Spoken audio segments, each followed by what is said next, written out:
Muraho neza, iyi ni video igaragaza uko umuhango w'irahira rya nyakubahwa wa Perezida ya Repubulika y'u Rwanda ryagenze.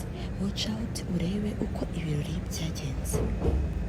Babanje kuzana ibendera mbere y'uko akarasisi gatangira.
nyuma y'uko amarengera ageze mu myanya yayo, amasibo yose ari gukora akarasisi ka none aruzuye uko ateganyijwe mu buryo bujyanye na gahunda nziza yo guteranyije.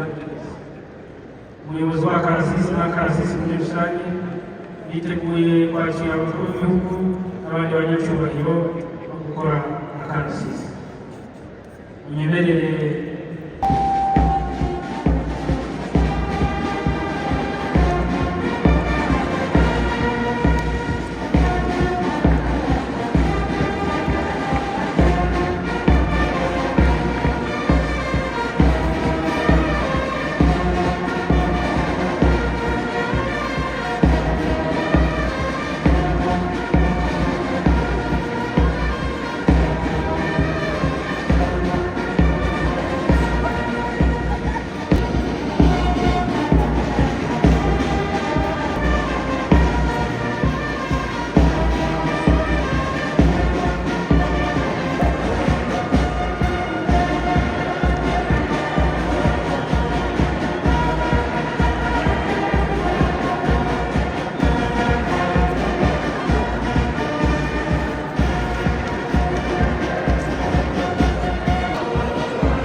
Mheshimiwa Daktari William Ruto, Rais wa Jamhuri ya Kenya.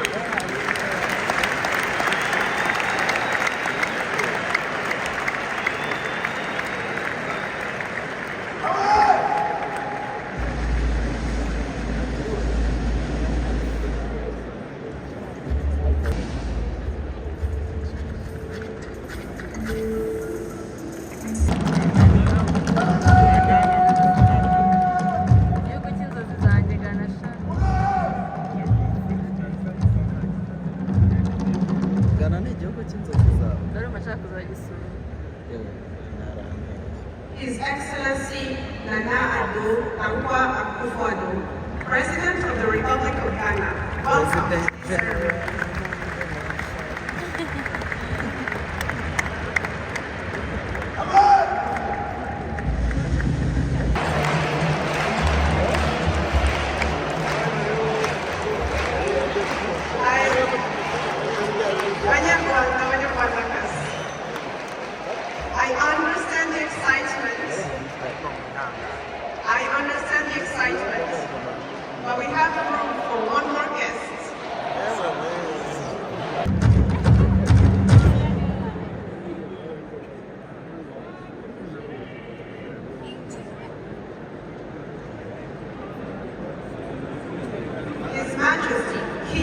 Edward III, head of state in Myanmar for the Kingdom of Eswatini, as well as Nkosikazi Lamotsa.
iteganya ko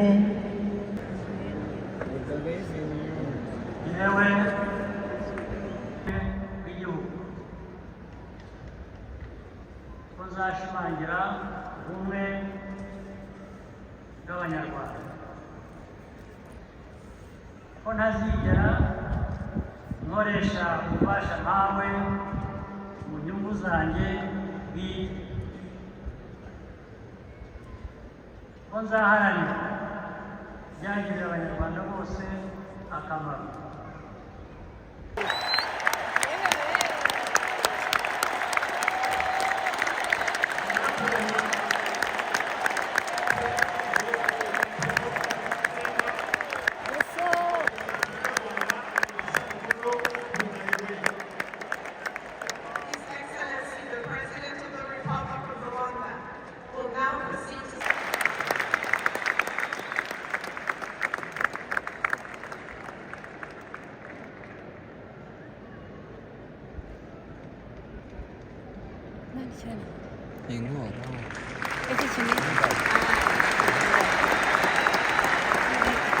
muri uyu mwanya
tumaze kubona ko ibiteganywa n'amategeko ya Repubulika y'u Rwanda iteganya ko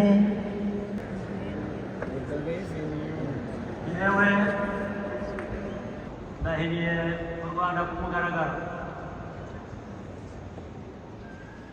ko ntazahemukira Repubulika y'u Rwanda, ko nzakurikiza nkanarinda itegeko nshinga n'andi mategeko, ko nzakorana umurava imirimo nshinzwe w'igihugu, ko nzashimangira ubumwe bw'Abanyarwanda,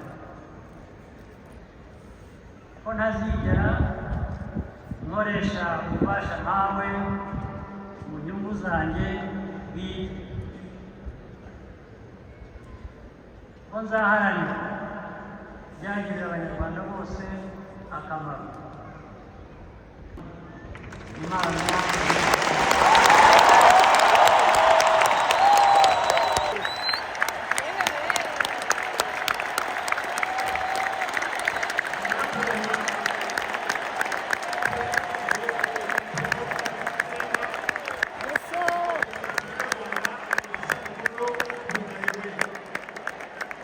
His Excellency, the President of the Republic of Rwanda, will now proceed to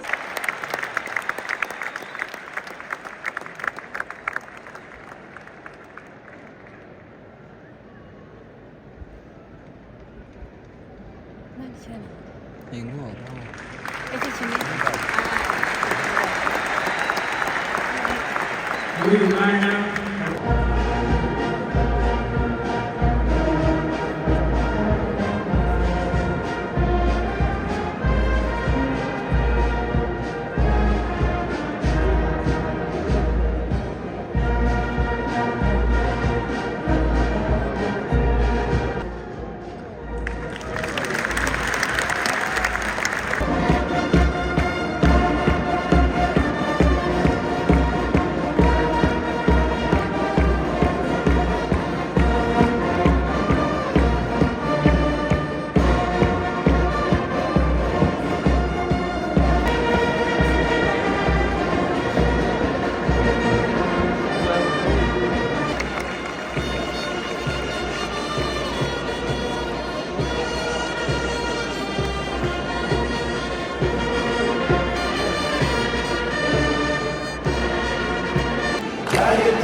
twavukiye mu mata mu buki.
miliyoni z'abanyarwanda bitabiriye ibikorwa byo kwiyamamaza kandi hafi ya bose baratoje, ahubwo birenze ibyo twiboneye n'amaso.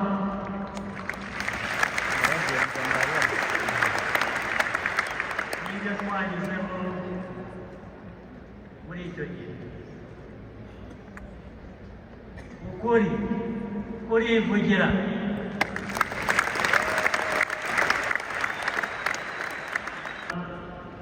Twagaragaje ubumwe